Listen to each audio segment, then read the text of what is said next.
स्वागत है आपका हमारे चैनल पर। आज हम एक बेहद महत्वपूर्ण विषय पर चर्चा करेंगे। आपातकालीन परिस्थितियों में सही कदम कैसे उठाएं।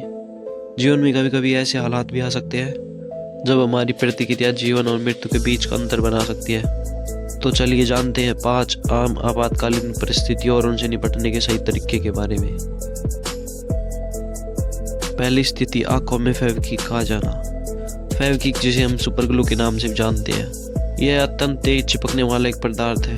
यदि यह गलती से हमारी आंख में चला जाए तो सबसे पहले घबराए नहीं। घबराहट में हम अक्सर गलत कदम उठा लेते हैं जो स्थिति को और बिगाड़ सकते हैं। सबसे पहले अपनी आंख को रगड़ने से बचें। रगड़ने से पलकों को चिपकने या कॉर्निया को नुकसान पहुंचने का खतरा बढ़ जाता है। इसकी बजाय तुरंत साफ और ठंडे पानी से अपनी आंखों को अच्छी तरह धो लें। आंखों में लगातार पानी डालें ताकि फेविक्विक बाहर निकल सके। यदि इसके बाद भी जलन या असुविधा बनी रहती है तो बिना देरी किए नेत्र विशेषज्ञ से संपर्क करें। आंखें बेहद ही नाजुक होती हैं, इसीलिए किसी भी घरेलू उपचार या खुद से दवा डालने से बचें। तो चलिए दोस्तों, आपको बताते हैं दूसरी स्थिति के बारे में। सांप के काटने पर आप क्या कर सकते हैं। भारत में सांप के काटने की घटनाएं दुर्भाग्यवश आम है और ऐसी स्थिति में सही कदम उठाना अत्यंत महत्वपूर्ण है। यदि किसी को सांप ने काट लिया है तो सबसे पहले उसे शांत रहने के लिए कहें। घबराहट या भागने से हृदय की गति बढ़ती है, जिससे जहर तेजी से फैल सकता है। काटे गए स्थान को हृदय से नीचे रखें ताकि जहर का असर धीमा हो सके। अंग को स्थिर रखें और हिलने डुलने से बचें। और साथ ही कसकर पट्टी बांधना या किसी भी जड़ी बूटी का प्रयोग न करें। काटे गए स्थान को चूसने या काटने की कोशिश न करें। तुरंत चिकित्सा सहायता प्राप्त करें। यदि संभव हो तो सांप का वर्णन करें या फिर उसकी तस्वीर लें, लेकिन उसे पकड़ने या मारने की कोशिश न करें क्योंकि यह बहुत ही खतरनाक हो सकता है।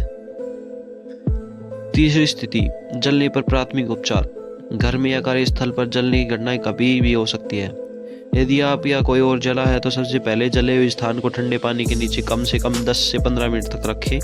यह त्वचा की गर्मी को कम करने का काम करता है और आग के नुकसान को रोकता है। यदि कपड़े त्वचा से चिपके नहीं है तो उन्हें सावधानीपूर्वक हटाएं, लेकिन यदि वे चिपके हैं तो उन्हें जबरदस्ती न हटाएं। जले हुए स्थान पर कोई भी क्रीम, तेल या घरेलू उपचार का प्रयोग न करें क्योंकि इनसे संक्रमण का खतरा बढ़ जाता है। जले हुए स्थान को साफ, सूखा और नरम पट्टी से ढक दें। यदि जलन गंभीर है, जैसे छाले बन गए, गहरे घाव है या जलन चेहरे पर या हाथ पर होना, तो तुरंत चिकित्सा सहायता लें।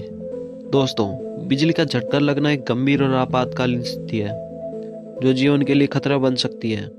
यदि किसी को बिजली का झटका लगा है तो सबसे पहले अपनी सुरक्षा सुनिश्चित करें। बिजली के स्रोत को तुरंत बंद कर दें।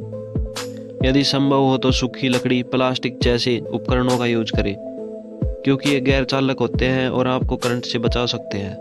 ध्यान रखें कि सीधे संपर्क में न आए क्योंकि आप भी बिजली के प्रभाव में आ सकते हैं। यदि व्यक्ति बेहोश है, सांस नहीं ले रहा है या फिर नाड़ी महसूस नहीं हो रही है तो तुरंत CPR शुरू करें और आपातकालीन चिकित्सा सहायता को बुलाएं। बिजली के झटके से आंतरिक चोट हो सकती है जो बाहरी रूप से दिखाई नहीं देती, इसीलिए चिकित्सा जांच आवश्यक है भले ही व्यक्ति सामान्य महसूस कर रहा हो। पांचवी स्थिति, फूड पॉइजनिंग होने पर क्या करें। फूड पॉइजनिंग तब होती है जब हम दूषित भोजन या दूषित पानी का प्रयोग करते हैं। इससे उल्टी, दस्त, पेट में ऐंठन, ठंड और बुखार के लक्षण उत्पन्न हो सकते हैं। यदि आपको या किसी और को फूड पॉइजनिंग के लक्षण महसूस होते हैं तो सबसे पहले व्यक्ति को आराम करने दें। ORS या नमक चीनी घोल का सेवन कराएं ताकि शरीर में पानी और इलेक्ट्रोलाइट की कमी न हो। बिना चिकित्सा सलाह के उल्टी करने की कोशिश ना करें क्योंकि यह हानिकारक हो सकता है। यदि लक्षण 24 घंटे से अधिक समय तक बने रहते या गंभीर है, जैसे तेज बुखार 103 फ़ारेनहाइट से अधिक या लगातार उल्टी, तो तुरंत चिकित्सा सहायता लें। आपातकालीन स्थितियों से निपटने के सही तरीकों की यह जानकारी आपके लिए उपयोगी होगी। आप इन सुविधाओं को याद रखें ताकि किसी भी आपातकालीन स्थिति में सही कदम उठा सकें। यदि आपको यह वीडियो पसंद आया हो तो कृपया लाइक और शेयर करें ताकि यह महत्वपूर्ण जानकारी और लोगों तक भी पहुंच सके। हमारे चैनल को सब्सक्राइब करना भी ना भूलें ताकि आप हमारे आने वाली रोचक और जानकारी पूर्वक वीडियो को मिस न करें। धन्यवाद।